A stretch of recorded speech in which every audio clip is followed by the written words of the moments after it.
আমার খবর।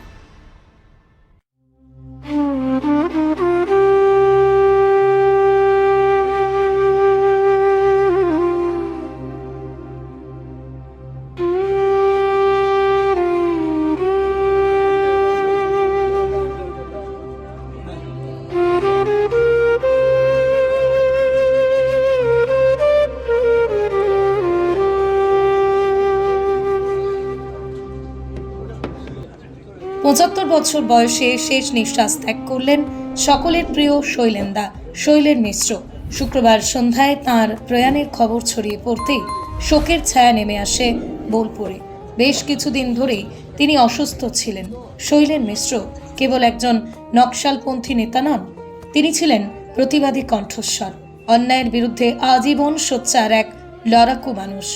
সাধারণ মানুষের অধিকার রক্ষায় বারবার রাস্তায় নেমেছেন, আন্দোলনে সামিল হয়েছেন, আইনি লড়াই লড়েছেন।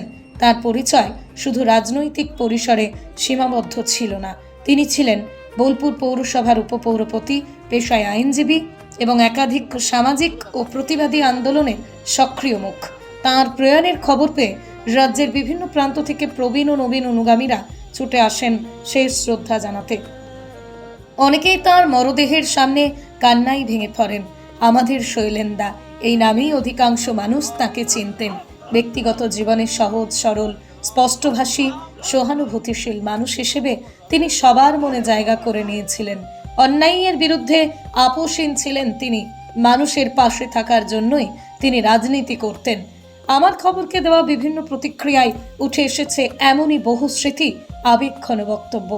শৈলেন মিশ্রের প্রয়াণে বোলপুর হারালো এক লড়াকু মানুষকে, এক প্রতিবাদী কণ্ঠকে, এক অভিভাবক সুলভ নেতাকে। তাঁর শূন্যতা সহজে পূরণ হওয়ার নয়। শৈলেন মিশ্র অমর রহে, অমর রহে, অমর রহে।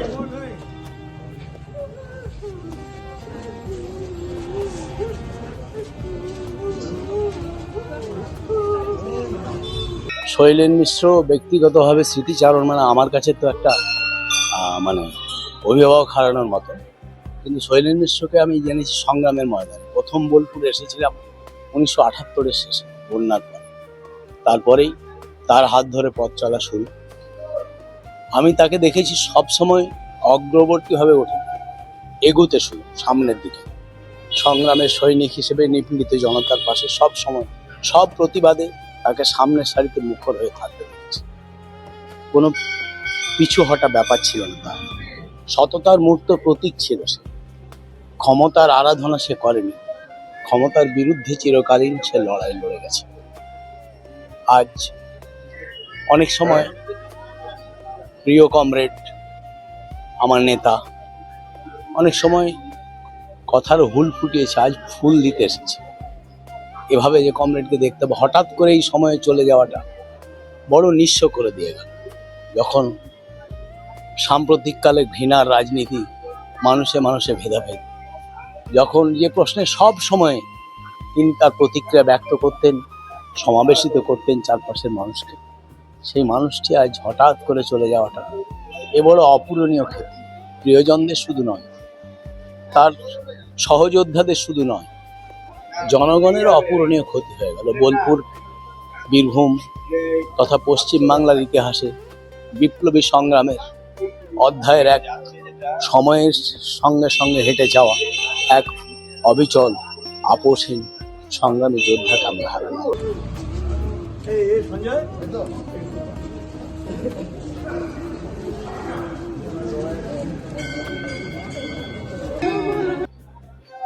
শৈলেন মিশ্রকে আমি ব্যক্তিগতভাবে যেটুকু চিনেছি, জেনেছি বা তার সঙ্গে আমার যে সম্পর্ক দীর্ঘদিনের, তাতে যে কোনো বিষয়টা হোক না কেন, তা যদি অন্যায় হতো তাহলে সে রাজনৈতিক পরিচয় ভুলে শৈলেন মিশ্র কিন্তু রুখে দাঁড়াতে পারতেন। বোলপুরের অনেক ঘটনা ঘটেছে যার মধ্য দিয়ে শৈলেন মিশ্রের যে গ্রহণযোগ্যতা সেটা কিন্তু আমরা লক্ষ্য করেছি। বোলপুরের দোকান কর্মচারী সমিতি, রিক্সা ইউনিয়ন, মিষ্টান্ন ব্যবসায়ী সমিতি শুধু নয়, মিষ্টির দোকানের যে কর্মচারী, তাদের নিয়ে যে আন্দোলন করা যায়, তাদের নিয়ে যে সুসংবদ্ধভাবে একটি জায়গায় আসা যায় সেটা কিন্তু আমরা লক্ষ্য করেছি।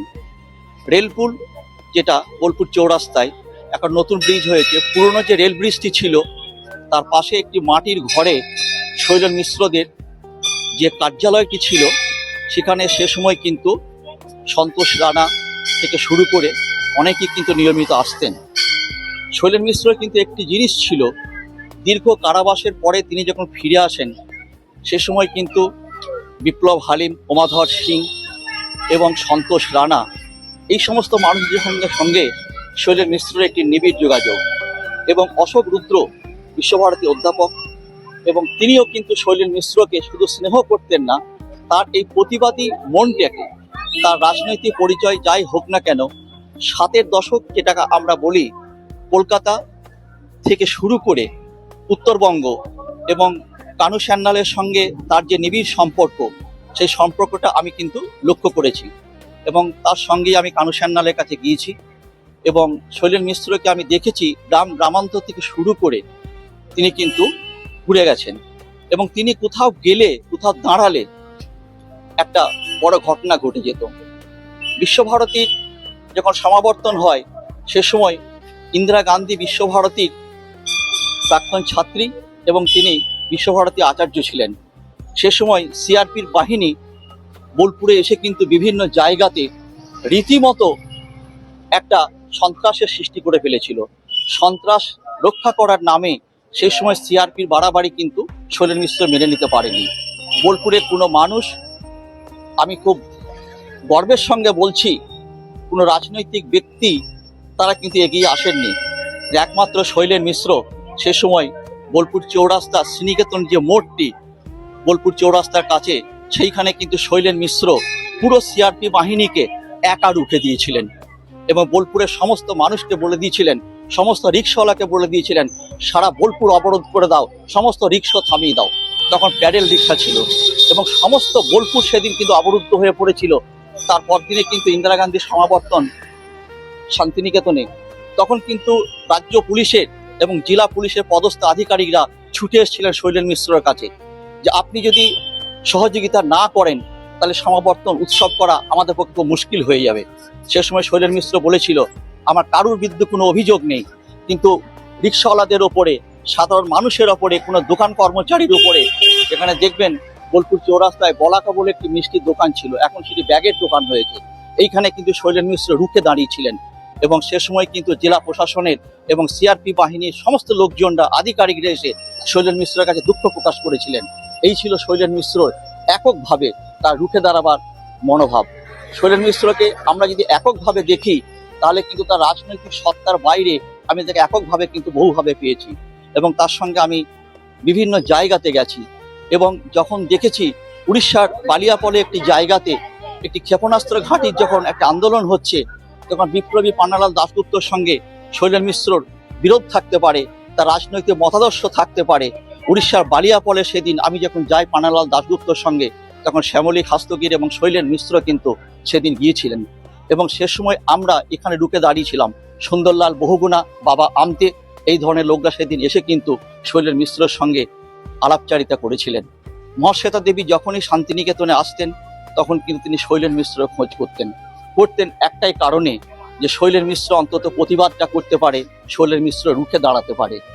আজকে শনিবারের হাট নিয়ে আমরা যে কথাটা বলছি তাতে কিন্তু যার নামটা আমরা ভুলে যাচ্ছি সেটা কিন্তু শুধুমাত্র শ্যামলী খাস্তগির যেমন রয়েছেন তেমনি ব্যক্তিগতভাবে আমিও ছিলাম, শৈলেন মিশ্র ছিল এবং আরও অনেকেই ছিলেন। এবং সেখানে নাট্য ব্যক্তিত্ব যারা রয়েছেন সেই সময়ে তারা কিন্তু অনেকেই ছিলেন। এবং বললে হয়তো অত্যুক্তি হবে, কিন্তু বিষয়টা এটাই সত্যি, সে সময় কিন্তু শৈলেন মিশ্র এই শনিবারের হাট করার ক্ষেত্রে তারও একটি বড় ভূমিকা ছিল। এবং সেই সময় শ্যামলী খাস্তগির কিন্তু শৈলেন মিশ্রকে অত্যন্ত ভালো চোখে দেখতেন। ডাক্তার সুশোভন বন্দ্যোপাধ্যায়ের সঙ্গে শৈলেন মিশ্রর রাজনৈতিক বিরোধ ছিল, কিন্তু শ্রদ্ধা এবং ভালোবাসার জায়গাতে কোথাও কিন্তু কোনো ঘাটতি ছিল না। এইটাই কিন্তু শৈলেন মিশ্রর সব থেকে বড় গ্রহণযোগ্যতা। এটা ভাষায় প্রকাশ করা খুব শক্ত।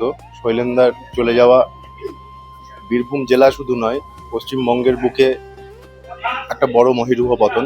শৈলেন্দা বীরভূম জেলার দীর্ঘদিন ধরে, দীর্ঘ 5 দশক 50 বছরের বেশি সময় ধরে বিপ্লবী বামপন্থী ধারার আন্দোলনের সংগঠক ছিলেন। বোলপুর কোর্টে তিনি আইনজীবী হিসেবে গরিব মানুষ, হতদরিদ্র মানুষের দীর্ঘদিন ধরে পাশে দাঁড়িয়েছেন। শৈলেন্দা ছিলেন, এর ফলে বোলপুরের পরিচিতি একটা অন্য মাত্রায় লাভ করেছিল। শৈলেন্দার স্বপ্ন ছিল ভারতবর্ষের মেহনতি কৃষক শ্রমিকের ক্ষমতায়ন। শৈলেন্দা সারা জীবন সেই স্বপ্নের প্রতি তার জীবন করেছিলেন। কাস্টোডিয়াল ডেথ থেকে আরম্ভ করে রাজনৈতিক দলের হাতে গণহত্যা, মানুষের বিচার না পাওয়া, খেটে খাওয়া মানুষের প্রাপ্য অধিকার না পাওয়া, এই সমস্ত কিছুর জন্য শৈলেন্দা আজীবন লড়েছেন। নিজে তার জন্য ত্যাগ স্বীকার এবং নিজের জীবনের ক্ষতি স্বীকার করেছেন, তার পরিবারের ক্ষতি স্বীকার করেছেন এবং বহু ক্ষেত্রে তার বিচার তিনি গরিব মানুষ এবং বঞ্চিত শোষিত মানুষদের পাইয়ে দেওয়ার সমস্ত রকমের চেষ্টা করেছেন এবং সফল হয়েছেন। শৈলেন্দার চলে যাওয়া আমাদের কাছে একটা, সমস্ত বীরভূমবাসীর কাছে, বোলপুরবাসীর কাছে একটা পিঠের দেওয়াল সরে যাওয়া, একটা গাছের ছায়া সরে যাওয়া। এই ক্ষতি পূরণীয় নয়।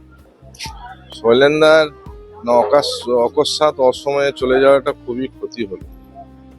তিনি একজন প্রতিবাদ আন্দোলনের একটা মুখ ছিলেন, শুধু বোলপুর নয়, সারা বীরভূম জেলায়।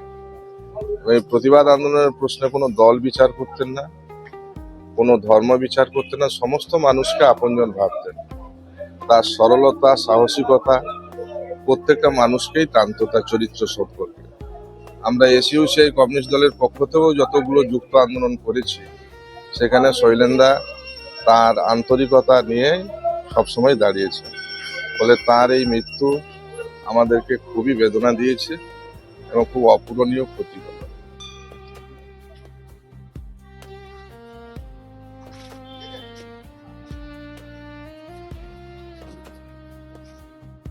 জেলা স্বাস্থ্য পরিষেবায় নতুন দিনের সূচনা। এমআরআই, রেডিওস্কোপি, সিটি স্ক্যান পরিষেবা এবার শান্তিনিকেতন মেডিকেল কলেজ ও হাসপাতালে পাওয়া যাচ্ছে। অত্যাধুনিক ব্লাড ব্যাংক ও প্যাথোলজি ল্যাবের সুবিধা রয়েছে। 10 টাকায় ডাক্তার দেখানো এবং ওষুধে 62% পর্যন্ত ছাড়ের সুবিধা। তাই আর দেরি কেন, আজই আপনার প্রিয়জনের চিকিৎসার জন্য আসুন আন্তর্জাতিক পরিকাঠামো আর অত্যাধুনিক প্রযুক্তি নিয়ে গড়ে ওঠা শান্তিনিকেতন মেডিকেল কলেজ ও হাসপাতালে।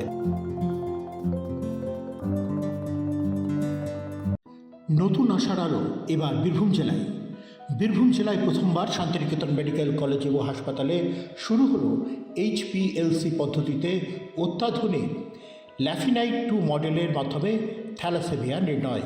বিস্তারিত জানতে আজই যোগাযোগ করুন শান্তিনিকেতন মেডিকেল কলেজ ও হাসপাতাল, বোলপুর, বীরভূম। বীরভূম, মুর্শিদাবাদ ও বর্ধমান অঞ্চলের মধ্যে প্রথম ডেক্সা স্ক্যান পরিষেবা শান্তিনিকেতন মেডিকেল কলেজ ও হাসপাতালে।